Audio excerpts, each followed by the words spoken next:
백성들이 사가랴를 기다리며 그가 성전 안에서 지체함을 이상히 여기더라. 그가 나와서 그들에게 말을 못하니 백성들이 그가 성전 안에서 환상을 본 줄 알았더라. 그가 몸짓으로 뜻을 표시하며 그냥 말 못하는 대로 있더니 그 직무의 날이 다 되매 집으로 돌아가니라.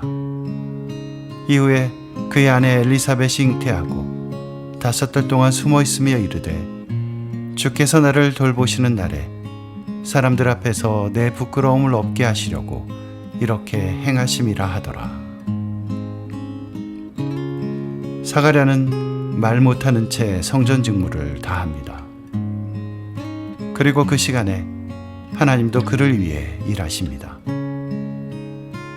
누가는 엘리사벳의 입을 빌어 이렇게 씁니다.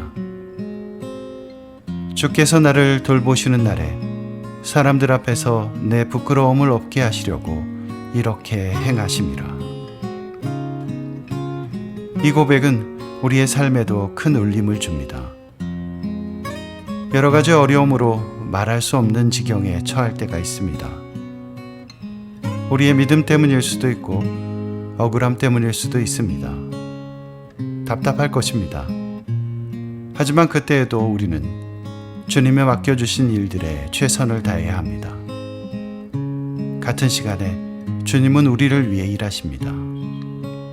우리가 그릴 엄두도 내지 못할 만큼 놀랍고 귀한 일들을 준비하십니다. 이것이 오늘도 주님의 섭리를 신뢰하며 믿음으로 나갈 수 있는 이유입니다.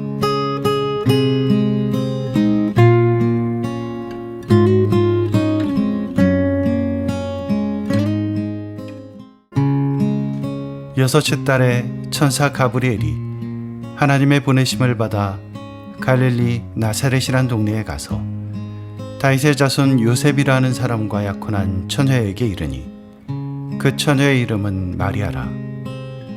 그에게 들어가 이르되 은혜를 받은 자여 평안할지어다. 주께서 너와 함께 하시도다 하니 처녀가 그 말을 듣고 놀라 이런 인사가 어찌함인가 생각하매 천사가 이르되 마리아여 무서워하지 말라. 내가 하나님께 은혜를 입었느니라.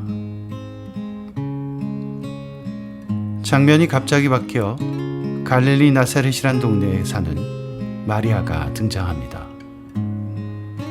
그녀는 요셉이라는 청년과 약혼한 처녀였습니다. 이제 그녀를 통해 세계 역사의 전환점이 되는 사건이 일어날 참입니다. 그런데 그녀를 찾아간 천사 가브리엘의 인사를 들어보십시오. 은혜를 받은 자여 평안할지어다. 주께서 너와 함께 하시도다. 이 시간으로 마리아가 겪을 일들은 엄청나다는 말로도 턱없이 부족한 놀라운 사건의 연속일 것입니다. 그런데 하나님은 그런 일들을 허락하시기 전에 먼저 은혜와 평안을 주십니다. 그리고 주님이 함께 하실 것이라는 약속을 주십니다. 우리의 삶을 마리아와 비교할 수는 없을 것입니다. 하지만 주님은 사랑하는 자녀인 우리에게도 같은 은혜를 주십니다. 놀라고 무서워할 일들이 참 많습니다. 하지만 오늘도 이 말씀 의지에 이겨냅니다. 무서워하지 말라. 내가 하나님께 은혜를 입었느니라.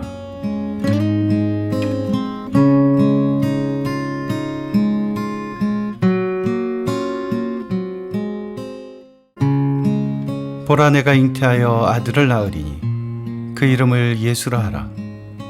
그가 큰 자가 되고 지극히 높으신 이의 아들이라 일컬어질 것이요 주 하나님께서 그 조상 다윗의 왕위를 그에게 주시리니 영원히 야곱의 집을 왕으로 다스리실 것이며 그 나라가 무궁하리라. 마리아가 천사에게 말하되 나는 남자를 알지 못하니 어찌 이 일이 있으리이까. 천사가 대답하여 이르되 성령이 내게 임하시고 지극히 높으신 이의 능력이 너를 덮으시리니 이러므로 나실 바 거룩하신 이는 하나님의 아들이라 일컬어지리라. 보라 내 친족 엘리사벳도 늙어서 아들을 배었느니라.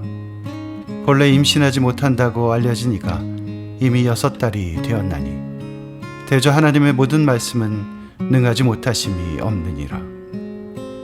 마리아가 이르되 주의 여정이오니 말씀대로 내게 이루어지이다 하매 천사가 떠나가니라. 예수의 수태를 고지한 천사를 향해 마리아가 대답합니다. 나는 남자를 알지 못하니 어찌 이 일이 있으리이까. 이것은 상식적인 답변입니다. 맞습니다. 하지만 하나님의 행하심은 상식에 갇히지 않습니다.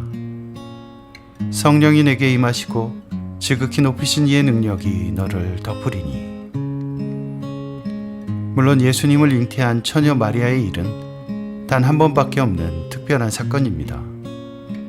하지만 성령님의 임재와 하나님의 은혜는 우리의 상식과 현실을 뛰어넘어 오늘도 계속되고 있습니다. 대저 하나님의 모든 말씀은 능하지 못하심이 없느니라. 이 말씀 앞에 우리의 대답도 마찬가지여야 합니다. 말씀대로 내게 이루어지이다.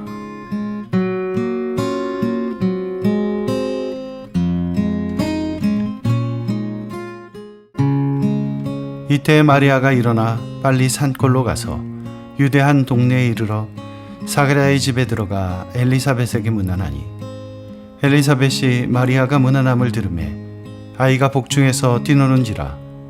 엘리사벳이 성령의 충만함을 받아 큰 소리로 불러 이르되 여자 중에 내가 복이 있으며 내 태중의 아이도 복이 있도다.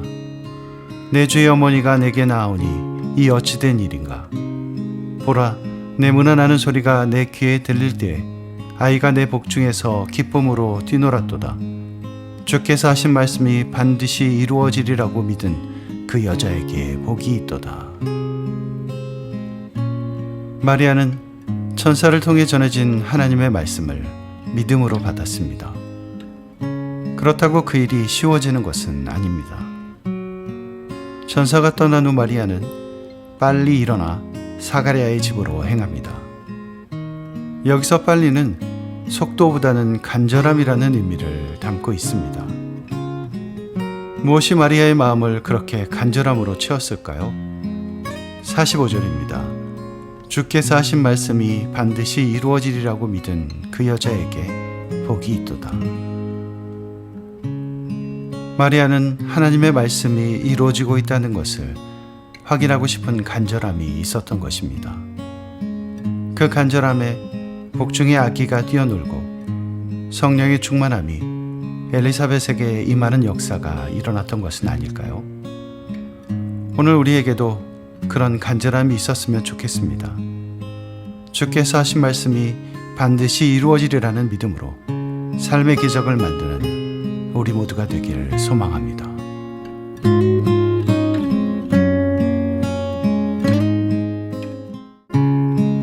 마리아가 이르되 내 영혼이 주를 찬양하며 내 마음이 하나님 내 구주를 기뻐하였음은 그의 여정의 비천함을 돌보셨음이라. 보라, 이제 후로는 만세의 날을 복이 있다 일컬으리로다.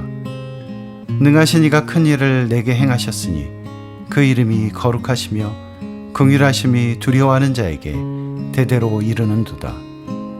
그의 팔로 힘을 보이사 마음의 생각이 교만한 자들을 흩으셨고 권세 있는 자를 그 위에서 내리치셨으며 비천한 자를 높이셨고 줄이는 자를 좋은 것으로 배불리셨으며 부자는 빈손으로 보내셨도다. 그 종 이스라엘을 도우사 긍휼히 여기시고 기억하시되 우리 조상에게 말씀하신 것과 같이 아브라함과 그 자손에게 영원히 하시리로다 하니라. 마리아가 석 달쯤 함께 있다가 집으로 돌아가니라. 오늘의 말씀 누가복음 1장 46절에서 55절을 보통 마리아의 찬가라고 부릅니다. 마리아의 찬양은 우리가 하나님을 찬양할 이유를 알게 합니다. 우리의 영혼이 주를 찬양하고 우리의 마음이 하나님을 기뻐하는 이유는 그분이 우리의 비천함을 돌보시기 때문입니다. 우리는 나약하고 보잘것없는 자들입니다. 사람들은 우리를 손가락질합니다. 하지만 주님은 우리를 돌보시고 복 있는 자 되게 하십니다. 우리에게 큰 일을 행하실 것입니다. 마리아의 찬양은 또 우리가 어떤 쪽에 서야 하는지도 보여줍니다. 두려워할 줄 아는 자와 교만한 자, 권세 있는 자와 비천한 자, 줄이는 자와 부자가 비교됩니다.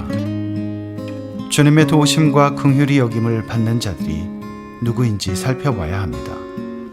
그리고 아브라함과 그 믿음의 발자취를 따라 그 자손이 되길 소망해야 합니다. 주님이 우리를 기억하실 것입니다. 영원히 우리를 돌보실 것입니다.